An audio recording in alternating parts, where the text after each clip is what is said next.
पर पांडवों को वेदोक्त समावर्तन संस्कार कराया गया। अपने पिता के महल में रहकर ये प्रतिदिन पुष्ट और बड़े हो रहे थे। धृतराष्ट्र के पुत्र जहां पांडव खेलते वहां आ जाते 100 हैं और बड़े बलवान हैं। भगवान व्यास देव जी की कृपा से इन सब में 10,000 हाथियों का बल है। भीम में स्वाभाविक जन्म लेते ही बल था।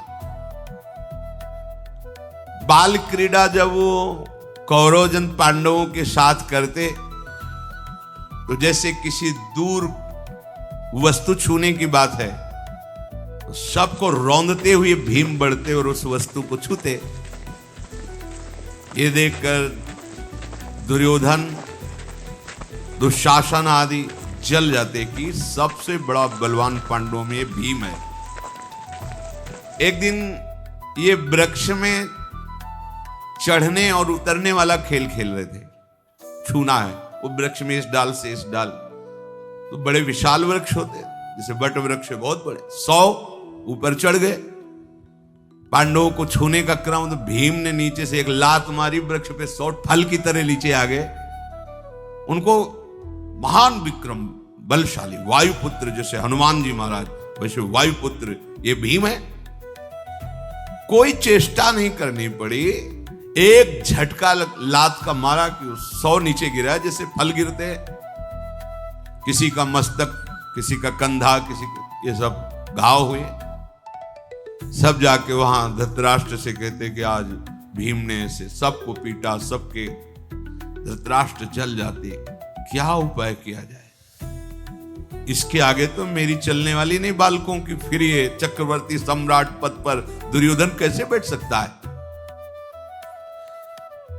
जैसे किसी दिन जल क्रीड़ा कर रहे हैं पांडव कौरव, तो भीम डुबकी लगाते, किसी का पैर पकड़ा काफी देर नीचे रोक लेते, उसके प्राण निकलने को होते छोड़ देते, तब वो सांस ले पाता, तब वो बोलते भैया ये मार डालेगा भीम। ऐसा जैसे कबड्डी खेल रहे हैं तो ये उधर कबड्डी बोलने जाते और 10 इधर पकड़े, दुर्योधन आदि को 10 इधर पकड़े, 100 हैं भाई, और ऐसे खोपड़ी लड़ाते उनकी और चले जाते, कोई पकड़ ही ना पाता।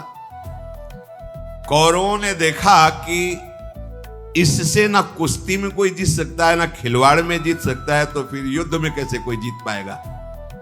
इसकी बराबरी नहीं कर, हम 100 मिलकर इसकी बराबरी नहीं कर सकते भीमसेन की। बहुत ही अपने को बुद्धिमान चतुर मानने वाले दुर्योधन ने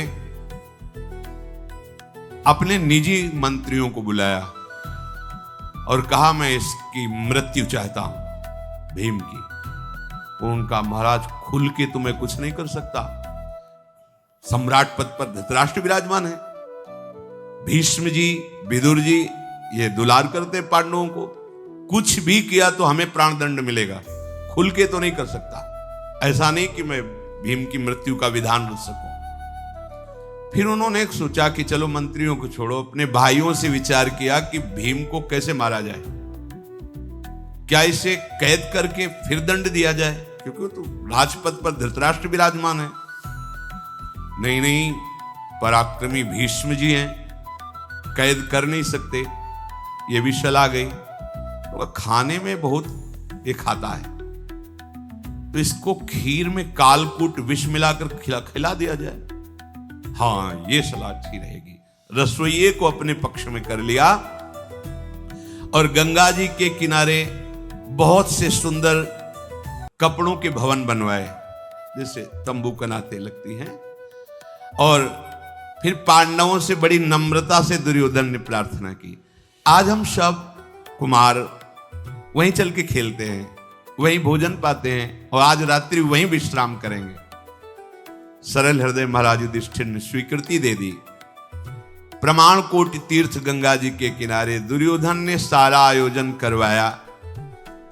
रसोइये को अपने पक्ष में करके, जो बहुत कुशल था, खाने पीने की बहुत सी सामग्री, भक्ष भोज्य पेय चोष्य लेह, ये सब पदार्थ तैयार करवाए। जब सारी तैयारी हो गई तो खोटी बुद्धि वाले दुर्योधन ने सैकड़ों आदमी मर जाएं ऐसा भयंकर कालकूट विष एक कड़ाह भर खीर बनवाई और उसमें डलवा दिया। हाथ जोड़ करके प्यार से पांडवों को बुलाया, आओ हम सब भोजन पाते हैं। पापी दुर्योधन पाप वासना रखकर इन चारों को तो वश में कर लेंगे, नकुल सहदेव और युधिष्ठिर जी बहुत सीधे हैं और अर्जुन जी अभी बालक ही थे। उनका लक्ष्य केवल भीम ही था। ये मारा गया मतलब सब अपने अधीन है।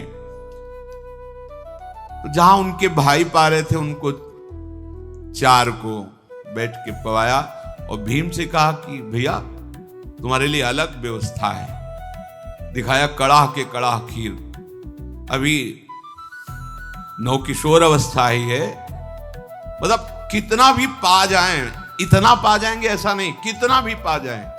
वृक नाम की अग्नि साक्षात उनके उदर में से वृकोदर कहा गया है, भस्म हो जाता जो भी पालो।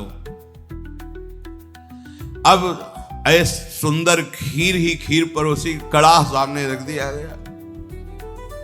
पूरी खीर कालकूट विष से परी हुई, भयंकर, मतलब शास्त्रों आदमी मर जाए। पूरी खीर समाप्त की। फिर कहा चलो जल क्रीड़ा की जाए। गए तो गंगा किनारे तक, पर इतना नशा चढ़ा जहर का, तो उन्होंने कहा युधिष्ठिर जी से कि मेरा विश्राम करने का मन होता है। हाँ ठीक है, विश्राम। खूब जल क्रीड़ा पांडवों को रोने की। दुर्योधन ने आदमी लगा रखे थे, बोले विष का प्रभाव अंग अंग पे चढ़ गया है और वो निश्चेष्ट हो चुका है। तो दुर्योधन खेल में अपने को निकाल कर, कोई जान नहीं पाया, गया मोटी मोटी लताएं उनसे बांध दिया भीम को, लपेट कर लताओं में, जैसे बेल होती है ना, बेल की रस्सी जैसे, खूब लपेट करके और एकांत स्थान में ऊपर से जाकर गंगा जी में छोड़ दिया कि अब मर ही जाएगा। भीमसेन गंगा जी में धंसते चले जा रहे हैं और वो नागलोक में पहुंच गए। भगवान जिसकी रक्षा करते हैं उसे कोई मार नहीं सकता। जे भी नागलोक में कुमार भीम का शरीर गया तो सैकड़ों सांप दब गए, सब काटने लगे। भयंकर विष वाले सर्पों ने भीमसेन को डसा, इससे मंगल हो गया। जो स्थावर विष, जो कालकूट, वो जंगम विष जब सर्पों ने काटा तो नष्ट हो गया। विष को नष्ट कर एकदम स्वस्थ हो गए, चेतना जागृत हो गई। चौड़ी छाती, विशालकाय शरीर, लोहे के समान कठोर त्वचा, भेद नहीं सकते। उन सर्पों के दांत टूट गए पर भीम की त्वचा में खरोच नहीं आया। विष चला गया था अंदर, जिसने ये काम किया कि उनके उस खवाए हुए विष के प्रभाव को नष्ट कर दिया। भीम जगे, ऐसे किया तो जो सर्प बंधन डाले हुए थे सबकी नसें टूट गई, छोड़कर भागे और जाकर के वासुकी नाग से भयभीत होकर कहा ऐसा प्राणी तो हमने आज तक नहीं देखा।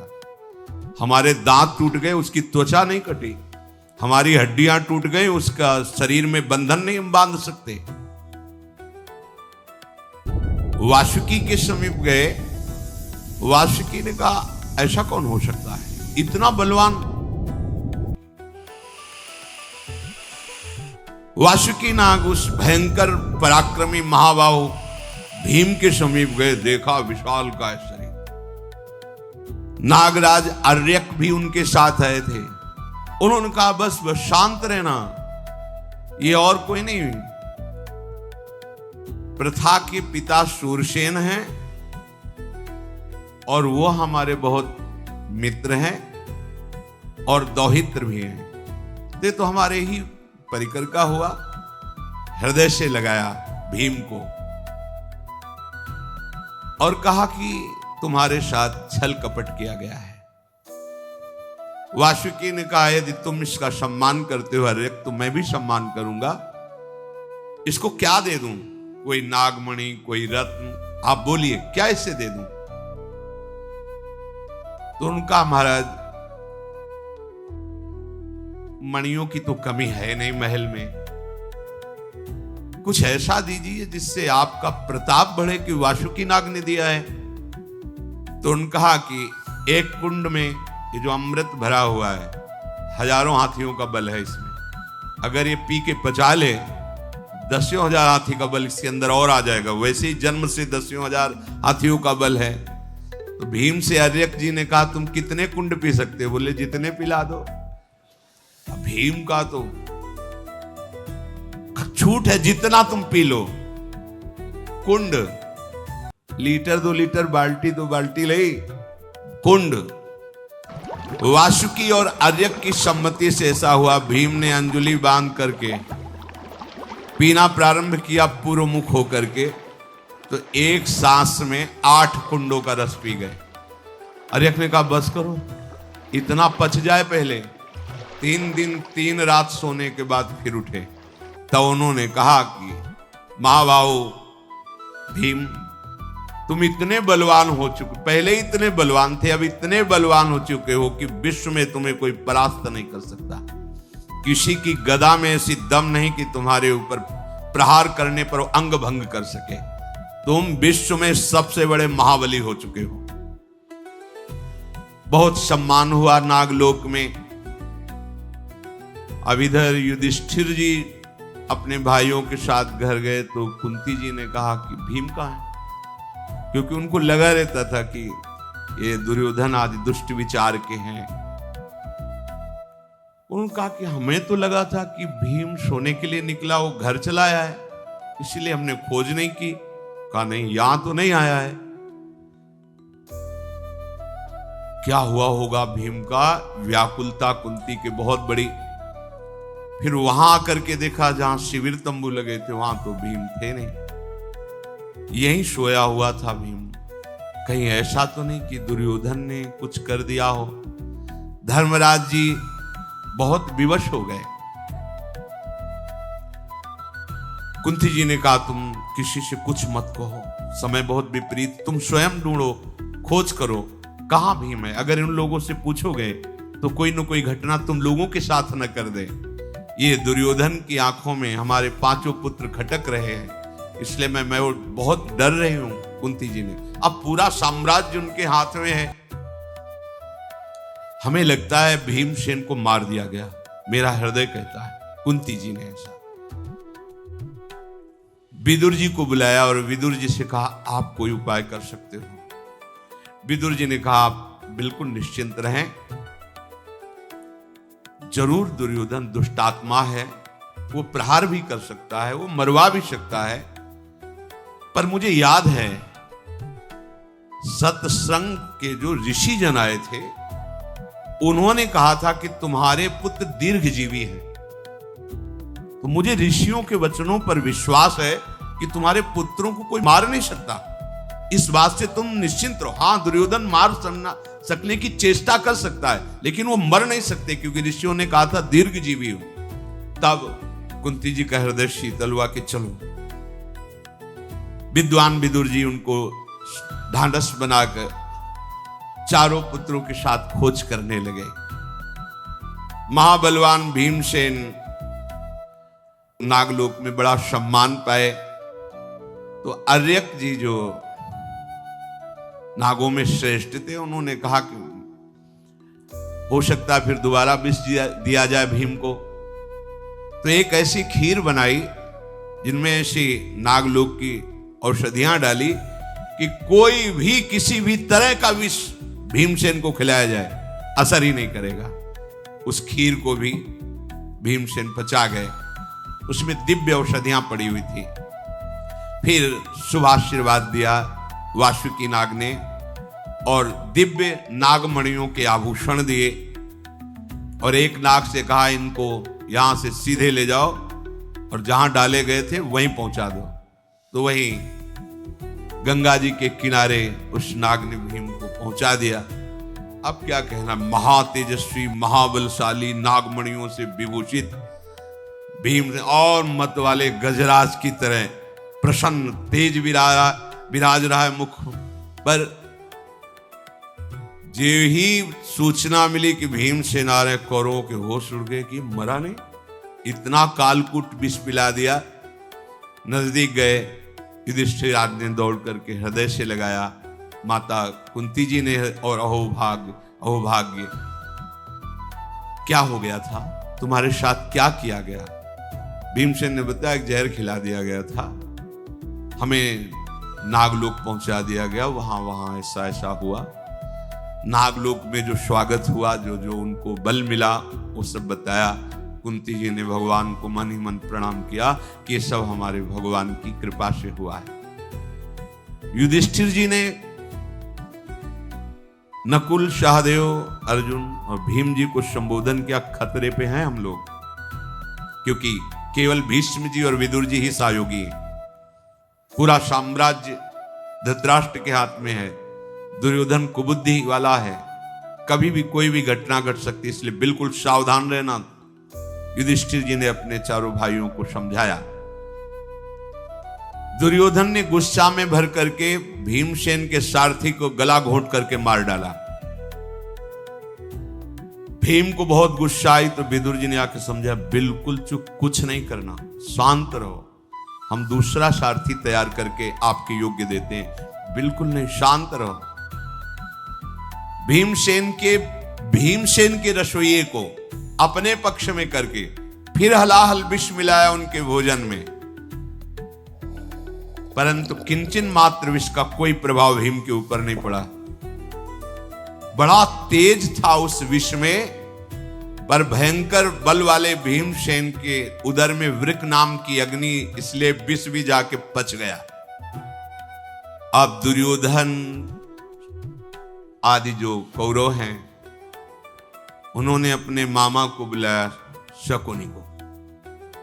ये तो बढ़ता चला जा रहा है, विष देने पर भी नहीं मर रहा, और इसने अगर प्रहार किया तो मैं मारा जाऊंगा। पांडवों की जान का प्रतिपल खतरा शकुनी रचता दुर्योधन के साथ। इधर विदुर जी अपनी राय से पांडवों की प्रतिपल रक्षा। कपट में सबसे बड़ा हुआ शकुनी और धर्म में सबसे बड़े हुए विदुर जी। पांडवों की रक्षा धर्म कर रहा है और दुर्योधन का सहयोग कपट कर रहा है। धृतराष्ट्र जी को बड़ी चिंता हुई कि ऐसे ही द्वेष बढ़ता रहा तो ज्यादा समय नहीं लगेगा, घर में ही युद्ध प्रारंभ हो जाएगा। बालकों को शिक्षा दिलाने